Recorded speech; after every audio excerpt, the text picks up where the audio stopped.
Hi viewers, welcome to Neyveli சமையல். நான் உங்க ஜெயந்தி. நம்ம இன்னைக்கு பீர்க்கங்காய், பெரண்டை, சின்ன வெங்காயம்லாம் வச்சு ஒரு தொகையல் வந்து ரொம்ப ஹெல்தியான தொகையல் இது. அதை வந்து பண்ணியிருக்கோம். பெரண்டைலாம் வந்து நம்ம எலும்புகளுக்கு வந்து ரொம்ப வலிவு சேர்க்கக்கூடியதுன்னு சொல்கிறோம். அந்த பெரண்டையோட இலை இருக்கு இல்லையா, அதையுமே நம்ம யூஸ் பண்ணிக்கலாம். சின்ன வெங்காயம் தெரியும், உடம்புக்கு நல்ல குளிர்ச்சியானது. பீர்க்கங்காய் ஃபுல்லி மெடிசினல். ஸோ இப்போ இதெல்லாம் வச்சு பண்ணலாம் எப்படின்னு பார்க்கலாம் வாங்க.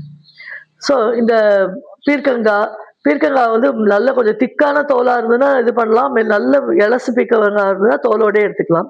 பிரண்டையை வந்து அதே மாதிரி அந்த நரம்புகள் எல்லாம் கட் பண்ணி வச்சுக்கணும். லைட்டாக சில சமயம் சில பேருக்கு கை அரிக்கும், அதுக்காக பயப்பட வேண்டாம். சாப்பிடும் போதெல்லாம் ஒன்றும் தெரியாது.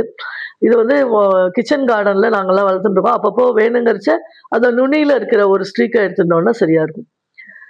சின்ன வெங்காயம் சும்மா ஒரு கைப்பிடி அளவுக்கு எடுத்திருக்கோம். இப்போ ஒரு பேன்ல கருப்பு உளுத்தம் பருப்பு, கடலைப்பருப்பு, துவரம் பருப்பு கொஞ்சம், ஒரு 4, 5 ரெட் சில்லி, பெருங்காயம் இதெல்லாம் போட்டு நல்லா வறுத்துக்கணும். வெள்ளை உளுத்தம் பருப்பை விட இந்த கருப்பு உளுத்தம் பருப்பு அவ்வளோ ஹெல்தி, அது எல்லாருக்குமே தெரியும். அதனால நம்ம இது மாதிரி தொகையல் மாதிரி விஷயங்களுக்கெல்லாம் இதை யூஸ் பண்ணோம்னா நல்லா இருக்கும். அதை முடிச்சுட்டு அதை எடுத்து வச்சிடணும். அதுக்கு வேற கொஞ்சம் புளியும் சேர்த்து வதக்கணும். அதுக்கப்புறம் அதே எண்ணெயில் வந்து இந்த நல்லா வாஷ் பண்ணி வச்சிருக்கிற இந்த வெஜிடபிள்ஸ் இதெல்லாம், கீரை, அந்த இலை எல்லாத்தையும் சேர்த்து சின்ன வெங்காயம் எல்லாத்தையுமே ஒன்றா வந்து வதக்கணும். இது கொஞ்சம் பீர்க்கங்காய் தண்ணி விட்டுக்கும், அதனால அந்த தண்ணி இல்லாமல் பார்த்துக்கணும். புளி வந்து ஒரு சின்ன லெமன் சைஸ் புளி வந்து எடுத்துக்கணும். இதெல்லாம் வச்சுட்டு உப்பு சேர்த்து அரைச்சோம் அப்படின்னா சுவையான பீர்க்கங்காய் பிரண்டை துவையல் ரெடி. என்ஜாய் பண்ணுங்க, சப்ஸ்கிரைப் பண்ணுங்க. தேங்க்யூ.